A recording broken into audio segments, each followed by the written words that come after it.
নমস্কার। কবি সুকুমার রায়ের লেখা জীবনের হিসাব। বিদ্যে বোঝাই বাবু মশাই, চড়ি শখের বোটে। মাঝিরে কন, বলতে পারিস সূর্যি কেন ওঠে?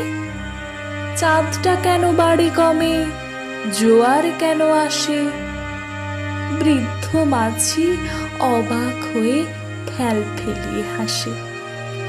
বাবু বলেন, সারা জনম মরলি রে তুই খাটি, জ্ঞান বিনা তোর জীবনটা যে চারি আনাই মাটি। খানিক বাদে কহেন বাবু, বল তো দেখি ভেবে, নদীর ধারা কেমনে আসে পাহাড় হতে নেবে? বল তো কেন লবণ পোড়া সাগর ভরা পানি?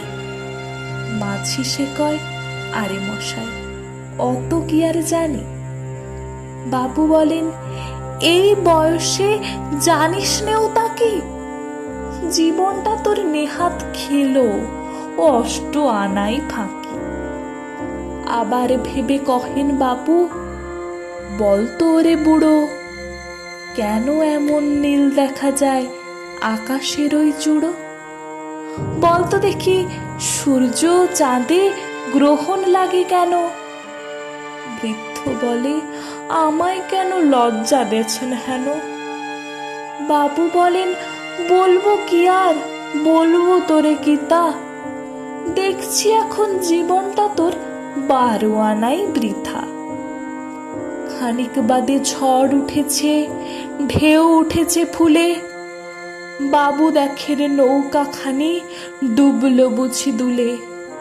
মাঝিরে কন, এ কি আপদ, ওরে ও ভাই মাঝি, ডুবলো নাকি নৌকা এবার, মরবো নাকি আজি?